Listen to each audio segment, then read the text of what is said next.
मैं कल कोर्ट गया था तो मैंने वहाँ देखा कि यदि 100 व्यक्ति वहाँ पे हैं जिनके ऊपर केस चल रहे हैं तो उसमें से 20% महिलाएं हैं। जो ना तलाक का केस चल रहा है, जिनका दहेज एक्ट चल रहा है और एक्स्ट्रा बहुत सारे चल रहे थे। तो मैं ये उन महिलाओं से कहना चाहूँगा, ये सब चीज़ें देखा जाए तो गलत हैं। कुछ तो केस इसमें फर्जी ही होते हैं जो पतियों को परेशान करने के लिए लगा दिए जाते हैं उनके ऊपर। एक बार आप ये सोचिए कि आप चाहे मर्जी किसी के भी घर जाएं, कितनी भी शादियां करें, लेकिन जो आपने पहली शादी की है, जो काम आपको वहाँ करना पड़ रहा है वही काम आपको दूसरे या तीसरे के यहाँ करना पड़ेगा। और हमारे इस्लाम में हमारे अल्लाह के नबी ने बताया है, यदि दूसरा सजदा रवां और दवां होता, अगर दूसरा सजदा जारी होता तो बीबी अपने शौहर को करती। अब एक बार आप ये सोचिए कि शौहर का इतना बड़ा मर्तबा है और अल्लाह के नबी ने यह भी बताया कि आप चाहे जितनी भी शादियां करो, लेकिन हश्र के दिन आपका शौहर वही होगा जिससे आपने पहला निकाह किया होगा। तो आप ऐसा क्यों करते हैं किसी दूसरे की बातों में आके, घर वालों के, पड़ोस वालों के, भाई बहन रिश्तेदारों की बात में आके कि हम ये करवा देंगे, आपको इतना परेशान करता, उतना परेशान करता, इससे क्या फ़ायदा है? आप बताइए। आपको समाज भी गलत नज़रों से देख रहा है और आपने जिसके ऊपर किया वो भी परेशान, आप भी परेशान। एक बार सोच कर देखिए कि आपकी लाइफ ही कितनी है, चंद खुशी के टाइम है उसमें भी आप वो बर्बाद किए दे रहे हैं। तो ऐसा ना करें। हाँ, वो एक अलग बात है कि पहला पति अगर दूसरा काम ले रहा है आपसे तो दूसरा पति दूसरा काम लेगा, ऐसा तो है नहीं।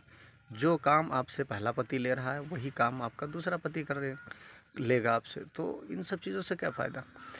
अगर यदि आपका पति आज आपको मार रहा है, दो बातें कह रहा है, तो उसे बर्दाश्त कर लीजिए। उसमें आपकी ही अच्छी, आपकी लोग तारीफ़ करेंगे, आपकी लोग इज्जत करेंगे, कहेंगे कितनी अच्छी औरत है, बताओ इतना पति इसका परेशान करता है फिर भी बेचारी बर्दाश्त किए बैठी हुई है। उसमें आपकी इज्जत बढ़ेगी, ना कि आपके पति की। लोग जो भी आएंगे आपके पति को डांटेंगे, समझाएंगे। कल को 2 3 4 5 बच्चे हो जाएंगे, वो खुद ही परेशान हो जाएगा। इतना कमाएगा, खाएगा नहीं, इतना टाइम ही नहीं मिलेगा आपको वो परेशान करे। तो फिर ये सब बातें क्यों करते हो? गलत बात है। और कोर्ट कचहरी हमारे वो भी औरतों के लिए, और वो भी इस्लामी औरतों के लिए बहुत गलत बात है। जहाँ गैर महरम के लिए पर्दा है, वहाँ आप, हमारे इस्लाम में कहा गया गैर महरम के लिए पर्दा है। आप ना आपने बुर्खा डाला है, ना आपने सर ढका, ना आपने चेहरा ढका, आप वकीलों से बात कर रही हैं, आप वहाँ आने जाने वाले लोगों से बात कर रही हैं। 2-4 लोग आपसे बैठकर क्या हो गया क्या हो गया, आप उनसे सब बातें कर रही हैं। ये सब चीज़ें गलत हैं। यही बात आप अपने जहन में सोचिए और अपने शौहर की बात, अपने पति की बात मानिए। आज वो आपको परेशान कर रहा है, कल आपको नहीं परेशान करेगा, कल वो खुद ही कमज़ोर हो जाएगा। और आप अपने परिवार में, रिश्तेदारों से, अपने माँ बाप से कहिए कि हमारा पति इतना हमको परेशान कर रहा है। अगर आपसे कोई कह रहा है कि रिश्ता ख़त्म कर लीजिए, इसको छोड़ दीजिए, ये चीज़ आप कभी भी अपने दिल में मत लाइए। क्योंकि चाहे आप 10 पति करें, 10 शौहर करें, लेकिन काम आपको वही करना है जो आपने पहले के घर किया है। और ये गारंटी नहीं है कि आप जो पहला वाला आपने किया है, बाद में उसको आप जो दूसरा करेंगे वो सही होगा। ऐसा कभी होता ही नहीं। मैंने अपनी लाइफ में जितना हमारा 26-27 साल का एक्सपीरियंस है, हमने देखा है जो पहला पति होता है, जितना अच्छा मिलता है, घर परिवार शौहर जो सही मिलता है, वो दोबारा नहीं मिलता है। ना वैसा घर मिलता है, ना वैसा शौहर मिलता है, और ना ही वैसा परिवार मिलता है, और ना ही वो इज्जत मिलती है। सबसे बड़ी चीज़ होती है इज्जत, सम्मान, आत्मसम्मान। आपका जो सम्मान है वो जब चला जाता है, ख़त्म। आपको ना वो इज्जत मिलेगी, ना आपका वो परिवार मिलेगा, ना वैसा आपका शौहर मिलेगा, और ना ही आपका कोई सम्मान रहेगा। तो इन सब बातों से क्या फ़ायदा, क्यों कोर्ट कचहरी दौड़ने से क्या फ़ायदा है। आपने पहले एक शादी की, तलाकशुदा दहेज एक्ट कर दिया या तलाक का केस चर कर दिया या जो भी है, आपने उसके ऊपर कर दिया, साल 2 साल 10 साल 9 साल चला उसके बाद में जब आप दूसरी जगह शादी कर रहे हैं तो एक आपके ऊपर कलंक लग जाता है कि अरे ये पहली जहाँ वहाँ शादी उसने की थी, उसको इसने बहुत परेशान किया, उससे तो इसने इतना ले लिया, उससे तो इतना कर दिया, अरे इसके घर वाले बहुत ख़राब। आपके साथ आपके भाई बहन परिवार वालों की भी बदनामी हो रही है। तो खुदा के वास्ते मैं खासकर मुस्लिम महिलाओं से बात कहना चाहूँगा, इस पर ध्यान दें और माएँ अपनी बेटियों को ये तहज़ीब दें, ये उन्हें बताएं कि कभी भविष्य में ऐसा न करें। जहाँ तक हो सके बर्दाश्त, हाँ अगर कुछ आपकी प्रॉब्लम है, कुछ तकलीफ़ है, कोई कहा सुनी आपकी हो गई, आप अपने मायके आइए, वहाँ बात कीजिए। और मायके वालों को भी ये चाहिए कि जहाँ तक हो सके रिश्ता बनाने की कोशिश कीजिए, उसे तोड़ने की कोशिश न कीजिए। आप ये देखिए कि मेरी बेटी वहाँ खुश है या नहीं खुश है।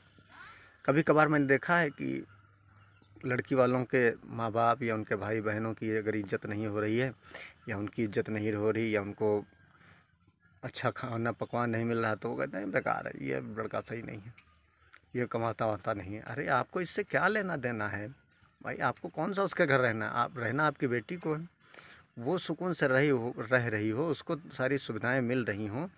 आप शाम को जाइए, सुबह अपने घर वापस आ जाइए, सुबह जाइए, शाम को अपने घर आप वापस आ जाइए, अपना हाल चाल लीजिए।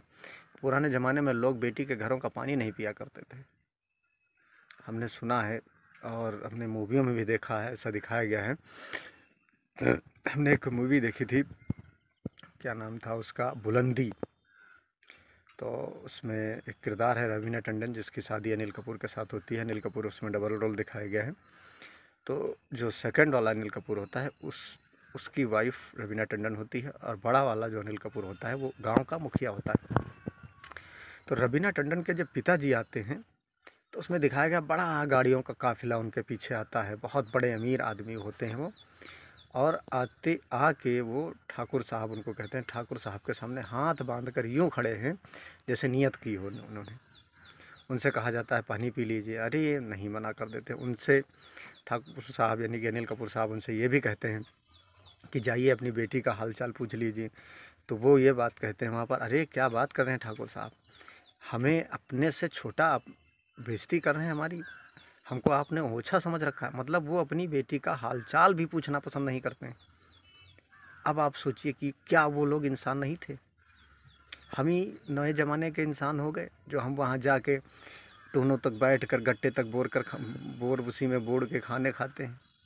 गलत चीज़ें हैं ये सब, ऐसा ना करें।